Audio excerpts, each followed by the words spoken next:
വന്നാലും ഈ വേദി സൂര്യകാന്തിയിൽ നമ്മൾ എപ്പോൾ വന്നാലും നിറഞ്ഞ സദസ്സാണ് കാണുന്നത്. ഇത് അന്ന് തുടങ്ങിയ അന്ന് മുതൽ ഇതുവരെ ഇതാ നോക്കൂ, ഈ സദസ്സ് നോക്കൂ. ഇപ്പോൾ ഒരു മത്സരം കഴിഞ്ഞ് അടുത്ത മത്സരാർത്ഥി കയറുന്നത് വരെയുള്ള ഒരു ചെറിയ ഇടവേളയാണ്. അതിനിടയിൽ നോക്കൂ, എല്ലാ കസേരകളും നിറഞ്ഞു കവിഞ്ഞ് കാണികൾ ഇങ്ങനെ. ഭരതനാട്യം ഹയർ സെക്കൻഡറി വിഭാഗം പെൺകുട്ടികളുടെ വിഭാഗത്തിന്റെ മത്സരമാണ് ഇവിടെ ഇപ്പോൾ നടക്കുന്നത്.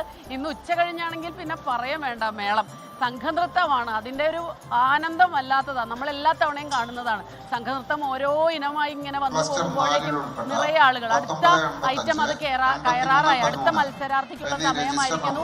അടുത്ത ചെസ് നമ്പർ വിളിക്കുന്നുണ്ട്. നമുക്കത് തുടങ്ങിക്കഴിഞ്ഞാൽ പ്രേക്ഷകർക്ക് കുറിച്ച് ആ ഭരതനാട്യത്തിന്റെ ദൃശ്യങ്ങളും കൊടുക്കാം. അതിനു മുൻപ് അനു ഈ ദൃശ്യങ്ങൾ പ്രേക്ഷകരൊന്ന് കാണട്ടെ. കാരണം തൃശ്ശൂർ ജില്ലയിൽ ഇവിടെ കലോത്സവം നടക്കുമ്പോൾ കലോത്സവ പൂരം എന്ന് നമ്മൾ പറയുന്നത് അക്ഷരാർത്ഥത്തിൽ ശരിയാണെന്നുള്ള കാഴ്ചയാണ് നമ്മളിപ്പോൾ കാണുന്നത്. ഭരതനാട്യത്തെ ഇത്രയേറെ സ്നേഹിക്കുന്ന ആളുകൾ ഈ കേരളത്തിലുണ്ടെന്ന് ഇപ്പോഴാണ് മനസ്സിലാകുക. നമ്മൾ പലപ്പോഴും ഉത്സവപ്പറമ്പിലൊക്കെ പോകുമ്പോൾ ഭരതനാട്യം കാണാനൊക്കെ എത്തുന്ന ഒരു കാണികളുണ്ടല്ലോ, അതിന്റെയൊക്കെ എത്രയോ ഇരട്ടിയിലധികമാണ്. കുഞ്ഞു കുട്ടികളുണ്ട്, പ്രായമുള്ളവരുണ്ട്, ചെറുപ്പക്കാരുണ്ട്.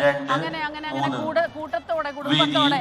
നാളെ ലാസ്റ്റ് ദിവസമാണ്. അപ്പൊ ഇന്നത്തെ ദിവസം ഈ പൂരത്തിന്റെ ഒരു പൊരിച്ചിൽ എന്നൊക്കെ പറയുന്ന പോലെ അത്രയും കാണികളാണ്. അത് അടുത്ത മത്സരാർത്ഥി വേദിയിൽ എത്തിക്കഴിഞ്ഞിരിക്കുന്നു. നമുക്ക് അല്പസമയം അത് പ്രേക്ഷകരിലേക്ക് കൂടി എത്തിക്കാം. അത്ര മനോഹരമായ കാഴ്ചയാണ്. ഭരതനാട്യം ഓരോ മത്സര ഇനങ്ങളും എന്ത് മനോഹരമായിട്ടാണ്. അവരുടെ വസ്ത്രധാരണം, അവരുടെ നടനം, അത് ദൃശ്യ ഭംഗി മാത്രമല്ല, മൊത്തത്തിലെ രാഗ താള ലയ സംഗമമാണ്.